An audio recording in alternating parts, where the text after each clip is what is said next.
تو اگر حضرت عمر فرات کے کنارے کتا مرنے کا رسپانسبل ہے تو یزید ابن معاویہ کے دور کے اندر یہی واقعہ ہوا ہے نا، حسین ابن علی کی شہادت، تو وہ کوئی ذمہ دار نہیں ہے اسی فرات کے کنارے؟ یزید بینیفیشری ہے سسٹم کا. کوفے کا گورنر تھا نعمان ابن بشیر. جب حضرت حسین علیہ السلام کے بارے میں پتا چلا یزید کو کہ یہ آ رہے ہیں وہاں پہ اور کوفے سے یہ ایک قیام کریں گے اور دعوت حق لانچ کریں گے، سب سے پہلا اس نے ڈیسیژن کیا کہ نعمان ابن بشیر کو کوفے کے گورنری سے ہٹا دیا. یہیں سے اس کی 2 نمبری شروع ہو گئی ہے اور عبید اللہ ابن زیاد کو اس نے بھیجا. رہا عمر ابن سعد جو 22,000 کا لشکر لے کے کربلا میں آیا تھا حسین ابن علی کے مقابلے پہ، وہ سعد ابن ابی وقاص کا بیٹا تھا جس کو رے کی حکمرانی کی لالچ دی تھی. رے اتنی بڑی حکمرانی کی، گورنری کی لالچ دی یزید نے عبید اللہ ابن زیاد کے ذریعے. شیعان علی اس میں شامل نہیں تھے، اہل شام بھی تھے، عمر ابن سعد شامل تھا، باقی لوگ شامل تھے. وہ کہتے ہیں دیکھو انہوں نے شیعوں نے کلیئر لکھا اور وہی آپ کے سامنے آئے، اس لیے اس سے بڑا ثبوت کیا کہ شیعہ ہی قاتل ہیں. میں اس کا جواب تو بعد میں دوں گا. میں ان سے کہتا ہوں یار اگر یہ بات ٹھیک ہے تو شیعوں نے جو کچھ کیا، ساتھ نہیں دیا، بے وفائی کی، وہ بعد میں روتے رہیں گے. مگر اس سے جو نتیجہ نکلتا کہ جب انہوں نے صاحب لکھ دیا کہ شیعہ بلا رہے ہیں تو امام حسین اگر شیعوں کو اپنا نہ سمجھا کیوں جاتا؟ ایک بات تو ثابت ہوئی نا کہ وہ شیعوں کو اپنا سمجھتا. شیعوں نے بعد میں جو کیا وہ الگ بات ہے. رہ گئی یہ بات کہ وہاں بدلنے کی حالات ایسے بن گئے، نہ شیعہ مجرم ہے نہ سنی مجرم. کیونکہ یزیدی لوگوں نے لکھ دیا نا یزید کو کہ آپ کا گورنر جو ہے نعمان بن بشیر سختی نہیں کر رہا، حضرت مسلم کے ہاتھ پر لوگ بیعت کر رہے ہیں، تو اس نے گورنر تبدیل کر دیا اور شہر میں جگہ جگہ فوج کو کھڑا کر دیا. کرفیو رکھ گیا کہ ایک محلے کا آدمی دوسری جگہ نہ جائے. جو امام حسین علیہ السلام کے حامی تھے سب بے بس ہو گئے. اور میں وقت تھوڑا صاف کہوں، اس وقت بنو امیہ نے حسین کو قتل نہیں کیا، رسول کو قتل کیا. اگر یہ اللہ کے رسول کو مانتے ہوتے نا شرم کرتے. لیکن اس وقت کون لوگ تھے شہید کرنے والے؟ سیدنا عبداللہ بن عمر رضی اللہ تعالیٰ فرماتے ہیں عراقیوں نے شہید کر دیا. یہ اللہ کی حکمت بھی ایسے تھا، یعنی جو قاتلین حسین ہیں وہ نامینیٹ نہیں ہے. اگر کسی کے پاس کوئی دلیل ہے کہ فلاں انسان جو ہے سیدنا حسین رضی اللہ تعالیٰ کا قاتل ہے، اس کا نام بتایا جائے، مگر دلیل کے ساتھ کہ جس نے بھی حسین رضی اللہ تعالیٰ کو شہید کیا یا آپ کی شہادت میں معاون بن گیا یا آپ کی شہادت پر وہ راضی ہو گیا، اس پر اللہ کی لعنت. ہم یہ کہتے ہیں کہ اس وقت یا تو خوارج تھے یا روافض تھے، اور یہ دونوں اسلام دشمن قوتیں اس وقت موجود تھی. وہی لوگ قاتل حسین ہیں جنہوں نے سیدنا عمر بن خطاب کو شہید کر دیا تھا. رسول اللہ صلی اللہ علیہ وسلم نے فرمایا، صحیح حدیث ہے کہ جب مسلمان کسی ایک امیر پہ جمع ہو جائیں تو اس کے خلاف جو بھی اٹھے، نبی نے فرمایا اس کو قتل کر دو، کائن من کان، چاہے وہ اس کے خلاف اٹھنے والا کتنا ہی نیک کیوں نہ ہو. حضرت حسین کا موقف یہ تھا کہ میں نے ابھی تک یزید کی خلافت اور حکومت کو تسلیم نہیں کیا، لہذا میں اس وعید میں داخل نہیں ہوں. اب ہوا یہ ہے کہ حضرت حسین رضی اللہ تعالیٰ عنہ جب گئے ہیں اور کربلا کے مقام پہ پہنچے ہیں تو وہاں آپ رضی اللہ تعالیٰ عنہ کو مسلم بن عقیل کی شہادت کا بھی پتہ چلا. عبید اللہ جو ابن زیاد تھا بدبخت، اس نے حضرت حسین کو یہ کہا کہ بغیر کسی شرط کے حضرت حسین کو گرفتار کر کے لاؤ اور میرے ہاتھ پر بیعت کراؤ. یہ رسول اللہ صلی اللہ علیہ وسلم کے نواسے کی توہین تھی. حضرت حسین رضی اللہ تعالیٰ عنہ کا کربلا کے میدان میں موقف یہ تھا کہ میں اگر بیعت ہوں گا تو ڈائریکٹ یزید کے ہاتھ پہ بیعت ہوں گا جو مسلمانوں کا خلیفہ ہے، ابن زیاد کے ہاتھ پر بیعت نہیں ہوں گا. حضرت حسین رضی اللہ تعالیٰ عنہ کا مقصد حکومت کے خلاف تلوار اٹھانا، بولو بھائی، نہیں تھا. مگر جو ابن زیاد تھا اس نے حضرت حسین رضی اللہ تعالیٰ عنہ اور آپ کے ساتھ جتنے اہل بیت تھے ان پر ظلم یہ کیا اس بدبخت نے کہ اس نے انہیں شام جانے کا راستہ نہیں دیا اور اس میں اپنی توہین محسوس کی کہ میرے ہاتھ پر بیعت کیوں نہیں ہو رہے، اور لشکر بھیجا جس لشکر نے چاروں طرف سے حضرت حسین رضی اللہ تعالیٰ عنہ کو گھیرا. حضرت حسین نے کہا کہ میں عزت کی جو موت ہے اس کو ذلت کی زندگی پر ترجیح دیتا ہوں. حضرت حسین رضی اللہ تعالیٰ عنہ کا سر لے جایا گیا یزید کے پاس. یزید بدبخت نے چھڑی سے آپ کے ہونٹوں کو چھوا. وہاں صحابی رسول نے فرمایا کہ ایسا مت کرو. مسلمان 8 ذی الحجہ کو کہاں جاتے ہیں جی؟ مینا میں جمع ہوتے ہیں. اگر یہ مارکہ کربلا کفر اور اسلام کی جنگ ہوتی، اگر حسین نانا کا دین بچانے کے لیے نکلتے، ایک عام سی عقل سوچتی ہے تو حضرت حسین کو کیا کرنا چاہیے تھا؟ حج کرتے، عرفہ کے اندر خطاب کرتے اور تمام مسلمان کو کہتے کہ نانا کا دین برباد ہو گیا. مسلمانوں کے حاجیوں کے سارے لشکر کو لے کر نکلتے. پھر حضرت حسین کی 3 شرطیں لکھتے ہیں. پہلی شرط، مجھے وہاں جانے دو جہاں سے میں آیا ہوں. دوسری شرط، मुझे किसी इस्लामी बॉर्डर पर रहने दो जहां मैं कुफार से जंग और जिहाद करता रहूं। यजीद को काफिर कहने वालों, मुआविया को काफिर कहने वालों, तुम्हारा इमाम मासूम सालिस इनको काफिर नहीं मानता। अच्छाई और बुराई में मेरा हुक्म एक आम मुसलमान जैसा होगा, ये भी नहीं मानते, मैं यजीद के पास चला जाता हूं। किताब तुम्हारी है, अहसन मकाल सवा 405, और देखिए लिखते क्या है कि मैं अमीर यजीद के पास चला जाता हूं, मैं उसके हाथ पर हाथ रख देता हूं, बैत करता हूं यजीद की, और फिर जो यजीद चाहेगा वो मेरे मामले के अंदर फैसला कर लेगा। उन कूफे के शियों ने जब हजरत हुसैन का ये मौकफ सुना कि वो यजीद के हाथ में हाथ देने के लिए तैयार हो गए, तो फिर वो कूफी शिया जो हुसैन को लेने के लिए मक्के से 50 शिया साथ चले थे, उन्होंने हजरत हुसैन पर हमला करके हजरत हुसैन को शहीद किया। आपने अक्सर जाकिरों से सुना होगा खेमों में आग लगी हुई थी, वो खेमों की आग इसलिए लगाई गई थी कि वो 2 बोरिए खतूत की जला दी जाए, जिसमें हमने खत लिख लिख कर हुसैन को भेजे थे कि अगर वो बोरियां बच गई तो तमाम बागियों को सूली पे चढ़ा दिया जाएगा। तवज्जो फरमाइए, बाकायदा तारीख के अंदर रिवायात मौजूद है। मुआविया ने अपने जमाने में जोग्राफियाई नक्शा बनाया हुआ था। उनका नक्शा क्या था कि सैयद शुहदा अलैहिस्सलाम को, चूंकि ये बैत नहीं करेंगे, इनकार करेंगे, मुजाहिमत करेंगे, हमारे निजाम हुकूमत को खतरे में डालेंगे, लोगों को उकसाएंगे, और बनु उमैया की जो रियासत दायमी हमेशा के लिए नस्ल बनु उमैया में कायम रहनी है वो नाकाम बना देंगे। इसलिए सैयद शुहदा से निमटना जरूरी है।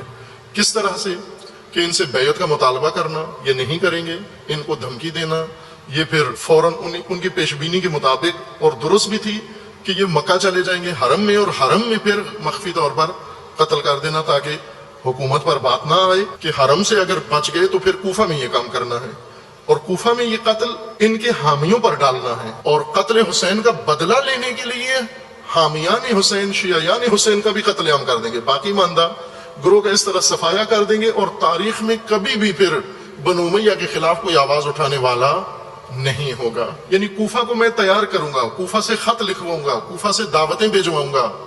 मैंने अर्ज किया था ना, ये नागहानी नहीं हुआ, तैयारी के साथ हुआ। एक ही दफा एक ही शहर से 18,000 अफराद खत लिख दें, इत्तेफाक तो नहीं होता, 8 आदमी मुमकिन है लिख दें। ये किसी सोच के साथ होता है, किसी तैयारी के साथ होता है ये काम। खत लिखने वालों में जो किराए के थे, किराए के खत लिखने वाले, वो सारे करबला आ गए कत्ल करने के लिए। ये सब किराए के खत लिखने वाले थे। खत लिखा लोगों ने, वो किराए के कातिल थे सारे, वो किराए के खत भी किराए पे लिखा, कत्ल भी किराए पे किया गया। सैयद शुहदा ने इनको अलहदा किया। कूफा में अगर चले जाते ये नबर्द होती किराए के, और दूसरे वो नदामत वाले फरेब खोरदा, वो नहीं आए, वो मारने नहीं आए, बचाने भी नहीं आए, साथ देने भी नहीं आए। उनका भी जुर्म था। ये एतराज पहली मुहर्रम से शुरू हो जाता है। खुद मारा था, खुद रो रहे हैं, इनके बड़ों ने मारा था, इनकी औलादें रो रही हैं। बहुत सारे जवाबात इसके दिए जा चुके हैं। ये जो अफ्रीकी इमाम हुसैन का जिक्र कर रहे हैं, ये जो गोरे इमाम हुसैन का जिक्र कर रहे हैं, ये सब कूफे से तो नहीं आए। क्या आबा व अजदाद कूफी तो नहीं थे? क्या दुनिया में जहां जहां इमाम हुसैन का मातम करने वाले लोग हैं, उनका सबका आबा व अजदाद का ताल्लुक कूफे से है? आप में से बहुत सारे लोग सैयद हैं, आपके बड़े तो मदीने से आए थे, आपका क्या ताल्लुक कूफे वालों से? और फिर मैं तो नक्कन साहब का जुमला नकल करके उनकी रूह को भी शाद करूं। नक्कन साहब फरमाते हैं कि अगर कूफे वालों का कोई रंगोबू हमारी तरह था, कोई होलिया हमारी तरह था, तो हमने तो ये तय कर लिया है कि जो हुसैन का कातिल है उस पे लानत। नक्कन साहब का जुमला सुनिएगा। नक्कन साहब फरमाते हैं, हम हुसैन के कातिलों पे लानत भेज के अपना ताल्लुक तोड़ते हैं, तुम्हारा नहीं है तो तुम भी लानत भेजो। Yazid is from the Tabi'in and Yazid ताबीन में से था। ये मुनासिब नहीं होगा कि हम कहानियों और इन रिवायत की तरफ जाएं जिनके हम गवाह नहीं हैं। ये बिल्कुल काबिल कबूल नहीं होगा कि हम कोई साइड लें, हम कहें कि हम यजीद के साथ हैं और हुसैन के साथ नहीं हैं। तारीख में आता है कि यजीद ने सिर्फ अपनी फौज को हुक्म दिया था कि हुसैन को इराक में दाखिल न होने देना, लेकिन फौज में मौजूद गद्दारों ने इसका गलत मतलब करके हुसैन इब्न अली को कत्ल कर दिया। ये कत्ल यजीद ने नहीं किया, बल्कि यजीद ने इस पर गम किया और इसके घर वालों से हमदर्दी की। इसमें कोई शक 1200 साल की तारीख में नहीं रहा। हर एक को मालूम था, उलमा को, मुर्रिखीन को, इमाम हुसैन के कत्ल को हुक्म यजीद ने दिया था। यजीद ने खत भेज के हुक्म दिया कत्ल हुसैन का इब्न ज़ियाद को। इब्न ज़ियाद ने तो सिर्फ उसके हुक्म की तामील की और उसके हुक्म पर वो लश्कर लेकर दौड़ा, लश्कर कशी की और आपको शहीद किया। इसी वजह से न इब्न ज़ियाद को सजा मिली, न शिमर को सजा मिली, न उसके किसी और हामी को सजा मिली, बल्कि उनके रुतबे बुलंद हुए और यजीद ने उनको नवाज़ात से नवाजा। हुक्म न दिया होता तो इब्न ज़ियाद को मुअत्तल कर देता, अपनी नेक नामी दिखाने के लिए कि मैं इस कत्ल में शरीक नहीं हूँ, मैं राजी नहीं हूँ, मेरी इजाजत के बगैर कत्ल किया है, वो जाली किस्म के कदम उठा लेता। कत्ल हुसैन के मुकदमे में यजीद को बाइज्जत बरी नहीं किया जा सकता, उसने हुक्म दिया है, उसके हुक्म से हर कदम उठाया गया है, हर नेज़ों पे दमिश्क पहुंचाए गए हैं, उसने आपके लब अक़दस पे छड़ियां मारी हैं, हत्ता के किताबों में साबित मैंने कर दिया। इब्न ज़ियाद ने इकरार किया है कि यजीद ने मुझे 2 ऑप्शन दे दी थी, या हुसैन को कत्ल कर दो या खुद कत्ल हो जाओ, तो मैंने अपनी जान बचाई, हुसैन को कत्ल करने का ऑप्शन दिया। यजीद 39 साल की उम्र में मर गया, उसका बेटा 3 बर्रे आज़म की खिलाफत पर बैठा, 40 दिन हुकूमत की, 40 दिन, 41वें दिन अपने सारे खानदान बनो उमैया को इकट्ठा किया और आकर मेंबर पर यूं बैठा, कहने लगा आज एक बात करनी है तुमसे। उनको पता नहीं क्या ऐलान कर रहा है, कहा देखो मेरा बाप जालिम था, जब्बार था, उसने तख्त की खातिर अहलुल बैत का खून बहाया, और वो तख्त जिसके नीचे अहलुल बैत का खून हो और जिस तख्त के नीचे हुसैन का खून हो, मैं उस तख्त पे लानत भेजता हूं। ये है तुम्हारी हुकूमत, जिसको मर्जी दे दो, मैं ये जा रहा हूं। 3 बर्रे आज़म की बाप की हुकूमत को लात मार दी कि इसके नीचे हुसैन का खून है, मुझे नहीं चाहिए। फिर घर से जनाजा उठा है, खुद नहीं निकला।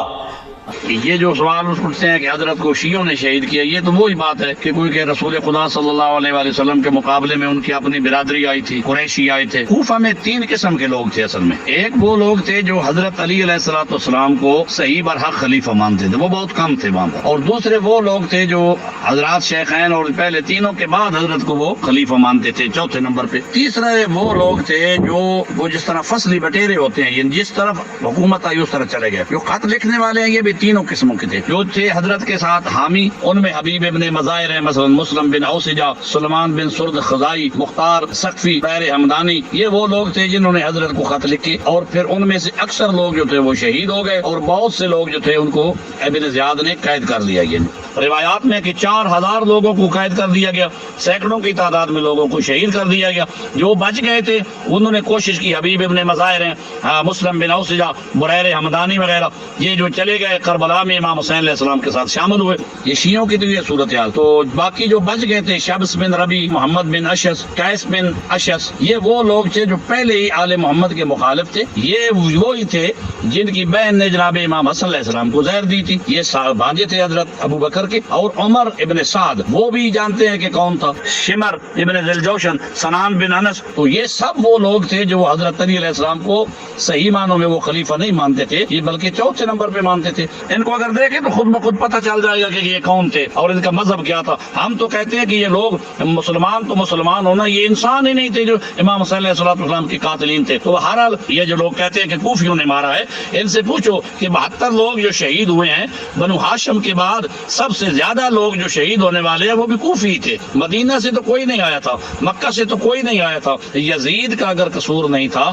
कोई एक बार आदमी जब बता दे ये बात कि उन्होंने उसने किसी को माजूल किया हो, किसी को सलाह दी हो, किसी को तंबीह भी की हो, बल्कि उसने उन्हें इनामात दिए। अगर यजीद साफ पाक होता, जिस तरह यजीद के बेटे ने मुआविया ने उस खिलाफत पे लानत की और उस तख्त पे लानत की, तो यजीद को भी जब पता चल गया था कम अज कम उस वक्त कह देता कि मैं तख्त छोड़ता हूँ, मैं इमाम के हवाले कर देता हूँ। अगर शियों ने कत्ल किया है तो शिया तो कहते हैं कि जिन्होंने इमाम हुसैन अलैहिस्सलाम को शहीद किया उन पे लानत, तो आप भी मिल करके सब कहें कि लानत भाई जिन्होंने मारा। जब यजीद के दरबार के अंदर हजरत इमाम ज़ैनुल आबिदीन पहुंचे तो यजीद ने पहले तो जो है वो दुख का इजहार किया।